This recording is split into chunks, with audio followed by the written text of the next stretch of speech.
Hey, what's up guys? You just bought the iPhone 17 Pro Max, which can shoot a stunning photos and videos with the triple 48 megapixel camera. It's so good even the professionals are using it. So in this video, I will be showcasing you different settings and tips and tricks so you can also take pro level shoots in minutes. So let's get started. The first thing which you need to do is to open up your settings, then scroll down and open camera. The first picture setting that you will see is the photographic styles, but it's always recommended to keep it to the standard so that you can edit it yourself if needed.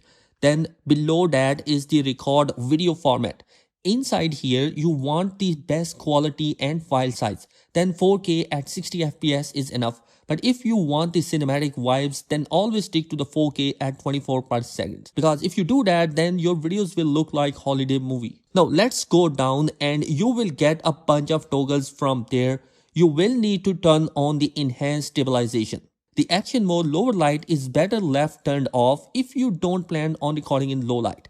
Then you have the HDR video, and this is an absolute game changer, so definitely turn it on. Next we have the auto FPS, and similarly if you are not crazy about the low light videos, so just turn it off. Lock camera should also be enabled so that you can switch the cameras when needed by yourself. The lock white balance can be kept turned off.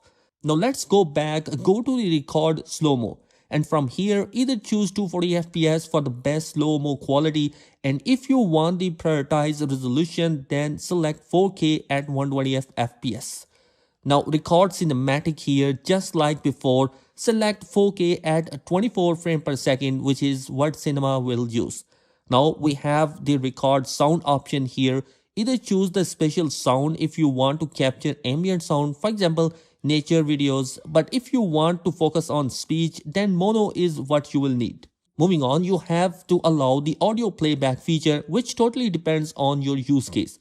After that, we have one of the most important option, which is the formats. Here, if you want to preserve space and also want more option to edit your photos after you take the shoot, then stick to high efficiency. But if you want to prioritize sharing it with some other operating system, in that case you can switch to most compatible, but high efficiency is always recommended. On photo mode, it's a no barrier that you select 24 megapixel. Right below that you will have a ProRAW resolution control, which you should definitely turn on. This will unlock your camera full potential by allowing you to switch to 48 megapixel. Then you can further change the ProRAW format, and here what you should choose is JPEG XL lossy. And inside here you may be tempted to use the lossless format, but this takes up a lot more storage without having any significant difference in picture quality. So JPEG XL lossy is going to be your first choice. Now at the bottom we can enable the Apple ProRES video capture format. This will allow you to use HDR ProRes encoding or even the log. So if you are best at the color grading, log is the option that you are looking for. But for any other regular user, HDR is more than enough. Right below formats, we have the preserve setting option. Let's open it up. And the setting you definitely want to enable is creative control, exposure adjustment, night mode, pro resolution control, and Apple ProRes. What this will do is prevent your camera to revert the changes that we will make in this video.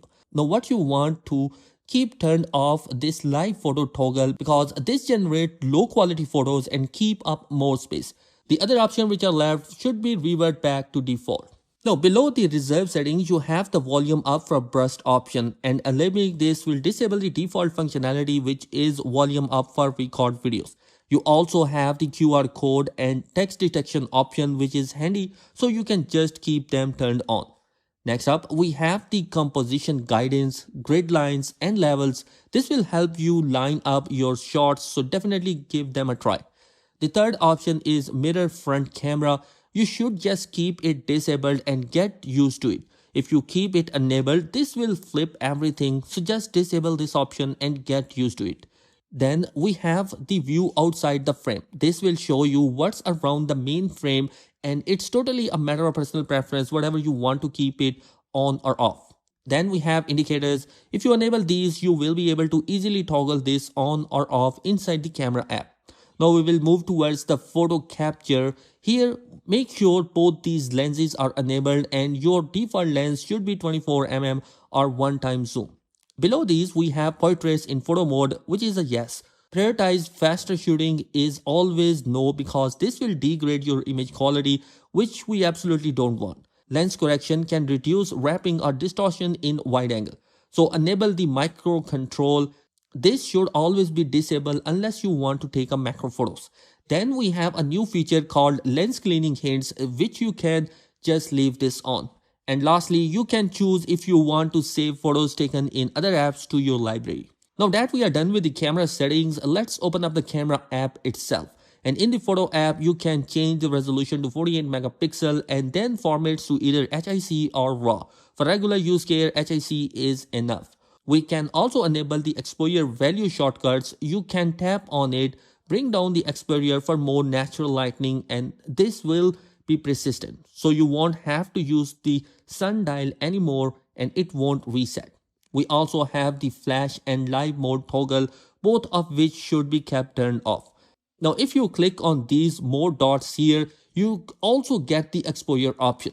But what's important is the aspect ratio, and you should always keep it to 4:3 as it gives you the most photo information. And talking about the zoom, you can tap on the one-time zoom to switch between your three lenses. And then you also have the digital 2x, 4x, and 8x zoom. And for the best photo quality, you should stick to all these presets and avoid using any zoom levels between them. For the front camera, there is also a center stage feature which you can enable by tapping on the top and then turning auto zoom and auto rotate on. Or you can also keep it turned off and manually switch it by pressing on this icon.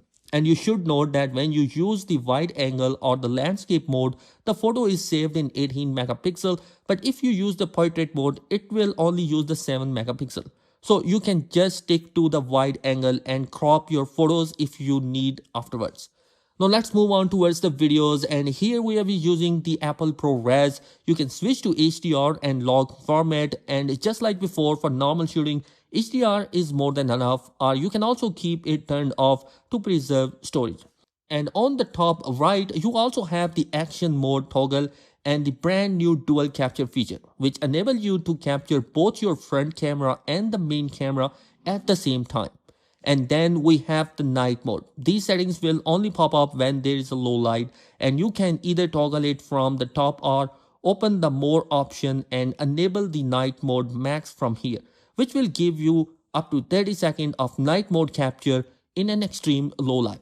Now in the iOS 26, to move to the other photo modes, you can either swipe left or right on the screen or use the bottom bar. So guys, that is it in this particular video. These are some of the settings, tips and tricks which you can use in order to get the maximum quality of your photos and videos.